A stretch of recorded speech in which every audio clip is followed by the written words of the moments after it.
പൈസ, ചൂട്, FIFA world cup എന്താ നല്ല കോമ്പിനേഷൻ. പൈസയും കൊണ്ട് ലക്ഷ്യം വെച്ചാണ് ഫിഫ ഇങ്ങനത്തെ കുറെ നിയമങ്ങളും കൊണ്ടുവന്നിരിക്കുന്നത് പരമാർത്ഥം. ഇനി നിയമങ്ങൾ എന്ന് വെച്ചാൽ നിങ്ങളിപ്പോൾ സബ്സ്റ്റിറ്റ്യൂട്ട് ചെയ്തു, ആ ബോൾ ഉയരുമ്പോൾ തന്നെ ഇറങ്ങിക്കോണം. അപ്പോഴേ ഏതാണോ ബൗണ്ടറി അതിലേക്കൂടെ ചാടിക്കോണം. ഇല്ലെങ്കിൽ 10 സെക്കൻഡിനുള്ളിൽ ചാടിയില്ലെങ്കിൽ ആ ഇറങ്ങാനിരിക്കുന്ന താരം 1 മിനിറ്റ് കഴിഞ്ഞ് ഇറങ്ങാൻ പറ്റും. അതായത് 10 പേരോട്ട് കളിക്കേണ്ടി വരും എന്നർത്ഥം. ഇനി ഗോൾ കിക്കിന്റെ കാര്യത്തിൽ റഫറി ഇങ്ങനെ കൗണ്ട് ഡൗൺ 1 2 3 4 5 അങ്ങനെ കൗണ്ട് ഡൗൺ ചെയ്യുന്ന സമയത്ത് ഗോൾ കിക്ക് എടുത്തോണം 5 സെക്കൻഡിനുള്ളിൽ. ഇല്ലെങ്കിൽ എതിർ ടീമിന് കോർണർ. അവസാന നിമിഷത്തിലേക്ക് അങ്ങനെ കിട്ടുന്ന ഒരു സാഹചര്യം ആലോചിച്ച് നോക്കി. ഇനി ത്രോയിൻ, അത് ബോള് എടുത്ത് സമയം കളയാനൊന്നും പറ്റില്ല. 5 സെക്കൻഡിനുള്ളിൽ എടുത്തിലേക്ക് എതിർ ടീമിന് ത്രോയിൻ. സൂപ്പർ. ഇനി അതിന് ശേഷം അപ്പൊ ടൈം ഡിലേ ടാക്ടീസ് ഇല്ലെന്ന് അർത്ഥം.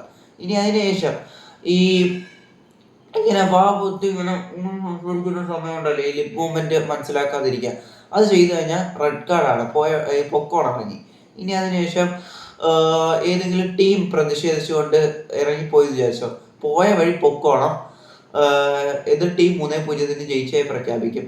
ഇനി ഏതെങ്കിലും താരമാണ് പോകുന്നതെങ്കിൽ റെഡ് കാർഡും കൊടുത്തങ്ങ് വിട് റഫറി. ഓക്കെ.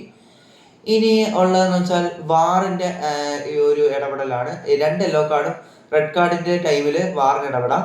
അതേപോലെ തന്നെ ഈ കോർണർ, ഫ്രീ കിക്ക് ആ ടൈമിലുള്ള ഫൗളുകളിലും വാറിന് ഇടപെടാം. പിന്നെ അതിനുശേഷം മെഡിക്കൽ അത് ഒരു താരത്തെ ഇപ്പൊ ട്രീറ്റ്മെന്റിന്റെ ഭാഗമായി പുറത്തേക്ക് കൊണ്ടുപോയ 1 മിനിറ്റിന് ശേഷം ആ താരത്തിന് തിരികെ വരാൻ പറ്റൂ.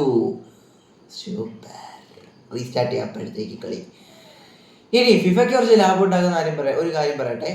ഈ 2 ഹാഫിന്റെ 22 മിനിറ്റുകളിൽ 3 മിനിറ്റ് ഡ്രിങ്ക്സ് ബ്രേക്ക് ഉണ്ട്. അവിടെ ചൂടാണ്, താരങ്ങൾക്ക് ഹാപ്പി, പക്ഷെ ഫിഫയും ഹാപ്പിയാണ്. കാരണം അതിലൂടെ പരസ്യം കയറ്റി ഫിഫയ്ക്ക് നല്ല വരുമാനം ഉണ്ടാക്കാമല്ലോ.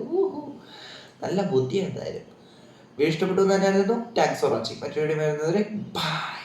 ചാനൽ ഇഷ്ടപ്പെട്ടാൽ സബ്സ്ക്രൈബ് ചെയ്ത് മാക്സിമം സപ്പോർട്ട് ചെയ്യുന്ന കാര്യം, വീഡിയോ ഇഷ്ടപ്പെട്ടാൽ ലൈക്ക് ചെയ്യുന്നു, ഷെയർ ചെയ്യുന്നു, ഇൻസ്റ്റാഗ്രാം വെച്ച് ഫോളോ ചെയ്യുന്ന കാര്യം ഒന്ന് പറയണിക്കൂ ഗൈസ്. നിങ്ങളുടെ വലിയ സപ്പോർട്ടാണ് എന്നെ മുന്നോട്ട് കൊണ്ടുവന്ന് ഒന്ന് ഓർക്കൂ ഗൈസ്.